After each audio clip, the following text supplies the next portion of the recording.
Hello, everyone. Welcome to Untold Story, the channel where we explore the most awe-inspiring and lesser-known events that have shaped our world. Today we are going to delve into one of the most fascinating and devastating conflicts of antiquity, the Second Punic War. This conflict, which took place between 218 and 201 BC, pitted the two great powers of the Mediterranean at that time, Rome and Carthage, against each other, and not only forever changed the destiny of both civilizations, but also left a legacy in military history that continues to be studied to this day. The Second Punic War is especially known for the figure of the legendary Carthaginian general Hannibal Barca, who carried out one of the most daring and surprising campaigns in military history by crossing the Alps with an army that included elephants, a feat unthinkable at the time.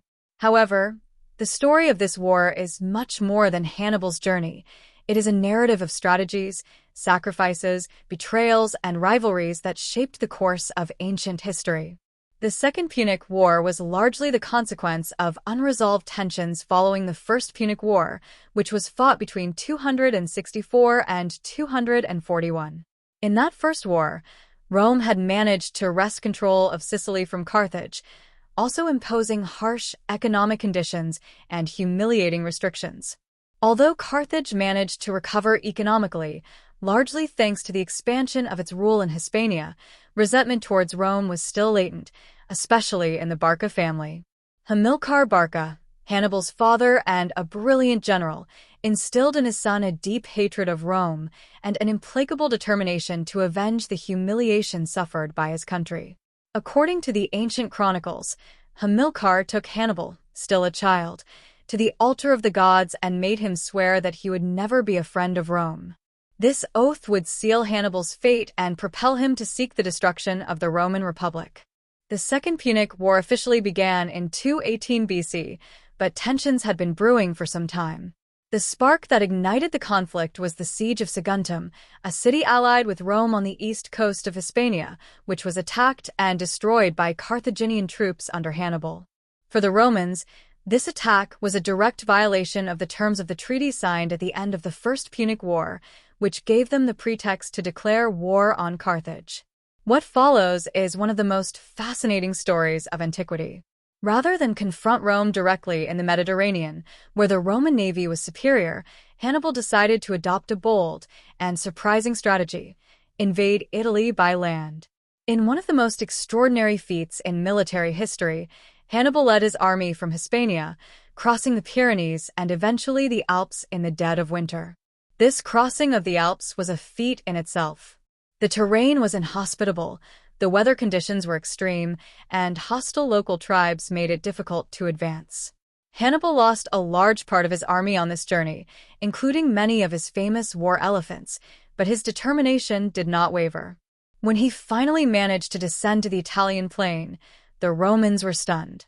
They never imagined that a Carthaginian army could get there by crossing the Alps, much less that it would be led by a general as daring and talented as Hannibal.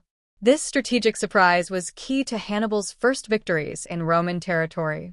Once in Italy, Hannibal unleashed a series of battles that put Rome on the ropes.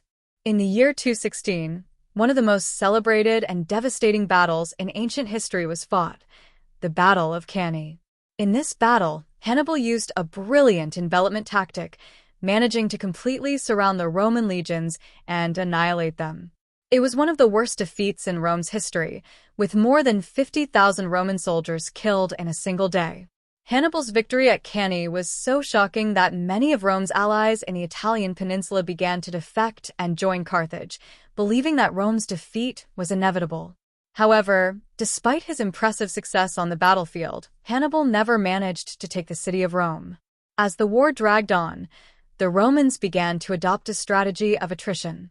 The consul Quintus Fabius Maximus, known as the Cunctator or the Delayer, chose to avoid direct confrontations with Hannibal and instead harass his army, cutting off its supply lines and gradually isolating it.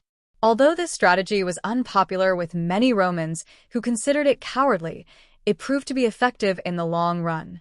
Hannibal's army was gradually weakened, unable to receive reinforcements from Carthage, and without achieving the full support of the Italian cities.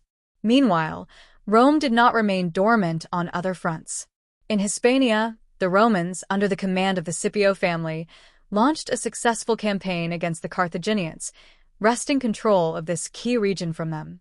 Publius Cornelius Scipio, later known as Scipio Africanus, emerged as one of the most prominent generals of the war.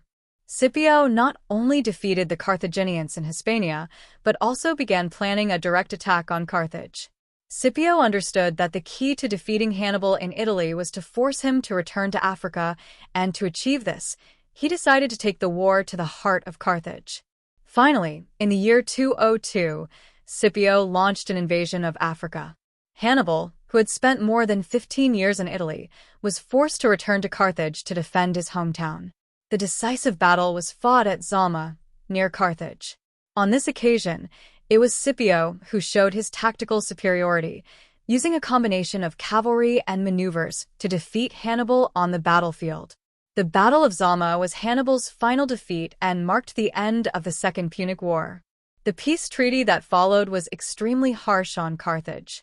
He was imposed heavy financial reparations, forbidden to maintain a significant army, and stripped of almost all his possessions outside North Africa. Although Carthage would continue to exist as a city-state, its power was broken, and Rome emerged as the dominant power in the Mediterranean. This conflict not only determined the fate of Rome and Carthage, but also laid the groundwork for Rome's expansion and eventual hegemony over the Mediterranean world. The Roman victory in the Second Punic War paved the way for the creation of an empire that would span 3 continents and last for several centuries. However, although Hannibal was defeated, his legacy as a military strategist endured. His campaigns in Italy are studied to this day, and his figure is remembered as one of the great military geniuses in history. Through the Second Punic War, Hannibal demonstrated that boldness and innovation in warfare could challenge even the most powerful enemy. Rome may have won the war, but Hannibal's name would be etched in history. Thank you for joining us on this journey through the Second Punic War, a story of ambition, strategy, and sacrifice that is still relevant today.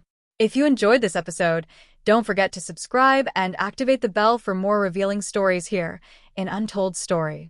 See you in the next one.